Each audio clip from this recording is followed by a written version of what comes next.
राधे राधे, हरे कृष्णा। प्रिय श्रोताओं, आज है फाल्गुन मास के शुक्ल पक्ष की एकादशी तिथि और आज है आमल की एकादशी, जिसे रंग भरी एकादशी के नाम से भी जाना जाता है। पवित्र आमल की एकादशी को भगवान विष्णु की अत्यंत प्रिय तिथि माना गया है। इस एकादशी का महत्व स्वयं श्री कृष्ण ने धर्मराज युधिष्ठिर को बताया था।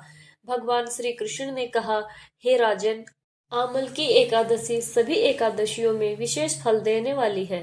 इस दिन श्रद्धा और नियम पूर्वक व्रत करने से मनुष्य के सभी पाप नष्ट हो जाते हैं और उसे दीर्घायु, आरोग्य, सुख, समृद्धि और अंत में मोक्ष की प्राप्ति होती है। इस दिन आंवले के वृक्ष को भगवान विष्णु का स्वरूप मानकर पूजा करने का विशेष विधान है। जो भक्त सच्चे मन से व्रत रखकर भगवान का स्मरण करता है, उसके जीवन के कष्ट दूर होते हैं और घर में सुख शांति का वास होता है। धर्म शास्त्रों में बताया गया है कि आमल की एकादशी का व्रत करने से हजारों दान, तप और यज्ञ के समान पुण्य फल प्राप्त होता है। यह व्रत मन को पवित्र करता है, दुर्भाग्य को दूर करता है और भगवान विष्णु की विशेष कृपा प्राप्त करवाता है। एक बार राजा मानधाता ने वशिष्ठ मुनि से कहा, हे महान ऋषि, मुझ पर कृपा कीजिए और मुझे एक ऐसे पवित्र व्रत का मार्ग बताइए जिससे मुझे शाश्वत लाभ प्राप्त हो सके। तब वशिष्ठ मुनि ने उत्तर दिया, हे महाराज, कृपया आप ध्यान पूर्वक सुनिए। मैं आपको सभी व्रतों में श्रेष्ठ व्रत आमल की एकादशी के बारे में बताता हूँ। जो व्यक्ति इस एकादशी का व्रत निष्ठा पूर्वक करता है, उसे अपार धन की प्राप्ति होती है। वह सभी प्रकार के पापों के प्रभाव से मुक्त हो जाता है और मोक्ष प्राप्त कर लेता है। इस एकादशी का व्रत करना एक शुद्ध ब्राह्मण को 1000 गाय दान करने से भी अधिक पवित्रता प्रदान करता है। अतः कृपया ध्यान पूर्वक सुनिए। मैं आपको एक शिकारी की कहानी सुनाता हूँ, जो प्रतिदिन निर्दोष जानवरों को मारकर अपना जीवन यापन किया करता था। फिर भी उसने आमल की एकादशी का व्रत करके पूजा के निर्धारित नियमों का पालन करते हुए मोक्ष को प्राप्त किया। एक समय विदिशा नामक एक राज्य था, जहाँ सभी ब्राह्मण, क्षत्रिय, वैश्य और शूद्र वैदिक ज्ञान, असाधारण शारीरिक शक्ति और उत्कृष्ट बुद्धि से समान रूप से संपन्न थे। हे राजाओं में श्रेष्ठ महाराज, सारा राज्य तब वैदिक ध्वनियों से भरा हुआ था। वहां एक भी व्यक्ति नास्तिक नहीं था और किसी ने कोई पाप नहीं किया था। इस राज्य के शासक सोम अर्थात चंद्रमा वंश के राजा पाशबिंदुक थे। वे चित्ररथ के नाम से भी जाने जाते थे और अत्यंत धार्मिक और सत्यवादी थे। कहा जाता है कि राजा चित्ररथ में 10,000 हाथियों के बराबर बल था और वे बहुत धनी थे तथा वैदिक ज्ञान की 6 शाखाओं के पूर्ण ज्ञाता थे। महाराज चित्ररथ के शासन काल में उनके राज्य में किसी ने भी दूसरे के धर्म का पालन करने का प्रयास नहीं किया। ब्राह्मण, क्षत्रिय, वैश्य और शूद्र सभी अपने अपने धर्मों में पूर्णतः लीन थे। पूरे राज्य में ना तो कोई कंजूस था और ना ही कोई गरीब। ना कभी सूखा पड़ा, ना कभी बाढ़ आई।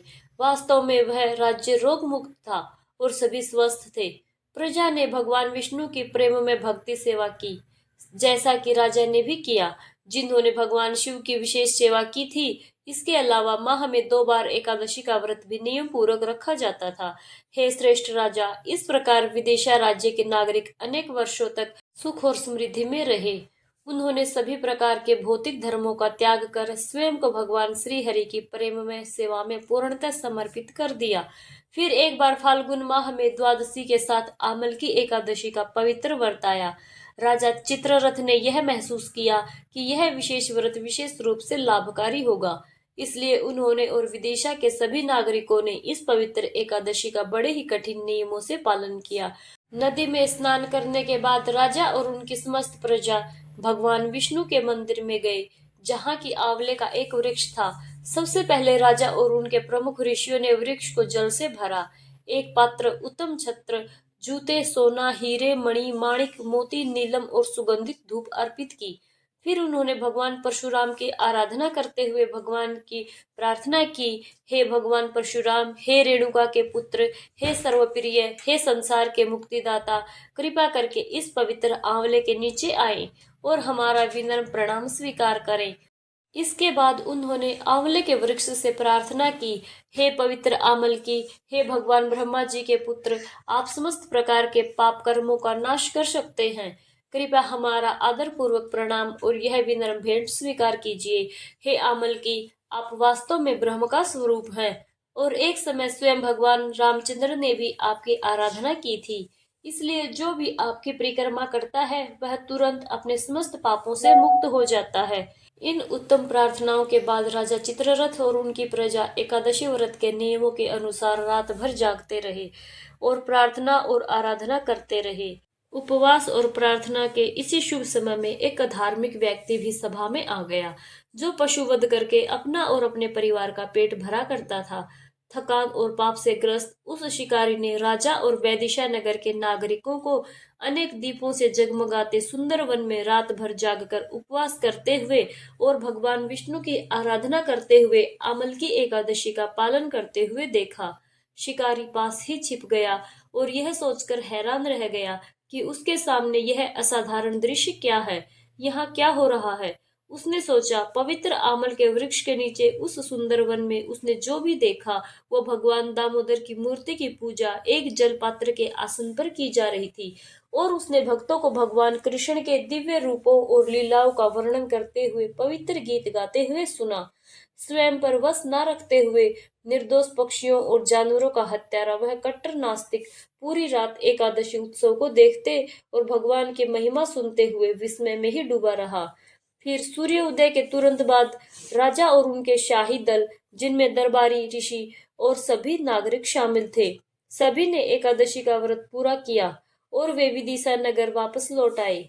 उधर शिकारी अपनी कुटिया में लौटा और उसने प्रसन्नता पूर्वक भोजन किया।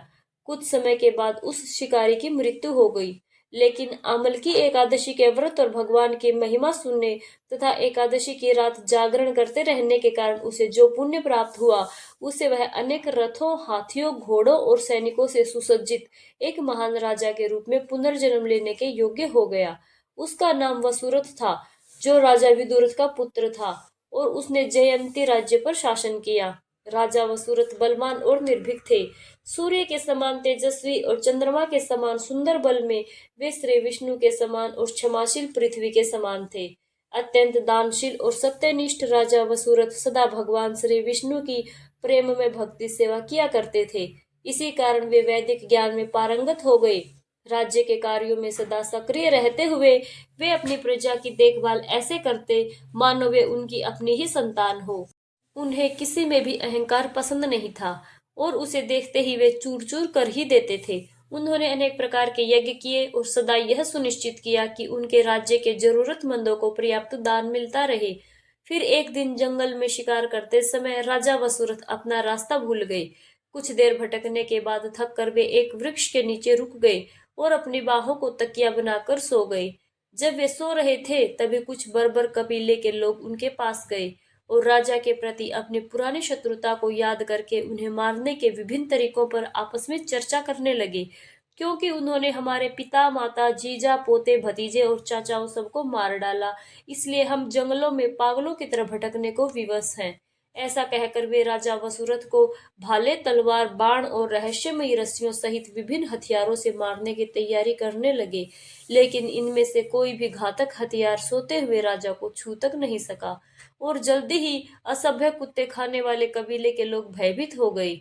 उनके भय ने उनकी शक्ति छीन ली और कुछ ही समय में वे अपनी बची कुची बुद्धि भी खो बैठे और मारे घबराहट और कमजोरी से लगभग मूर्छित हो गए। अचानक राजा के शरीर से एक सुंदर स्त्री प्रकट हुई, जिसने आदिवासियों को चौंका दिया। अनेक आभूषणों से सजी, अद्भुत सुगंध बिखेरती, गले में उत्तम माला पहने हुए, भयंकर क्रोध से तिलमिलाती हुई और धधकती लाल आंखों वाली साक्षात मृत्यु प्रतीत हो रही थी। अपने धत्ते चक्कर से उसने सोते हुए राजा को मारने का प्रयास करने वाले सभी आदिवासी शिकारियों को तुरंत मार गिराया। तभी राजा की नींद खुल गई और अपने चारों ओर मृत पड़े कबीले के लोगों को देखकर वह हैरान रह गया। उसने सोचा, यह सब तो मेरे महान शत्रु थे, इन्हें इतनी बेरहमी से आखिर किसने मार डाला? मेरा महान उपकारक कौन है यहाँ? ठीक उसी क्षण आकाशवाणी हुई। तुमने पूछा कि तुम्हारी सहायता किसने की? भला वो कौन है जो संकट में फंसे किसी भी व्यक्ति की सहायता कर सकता है?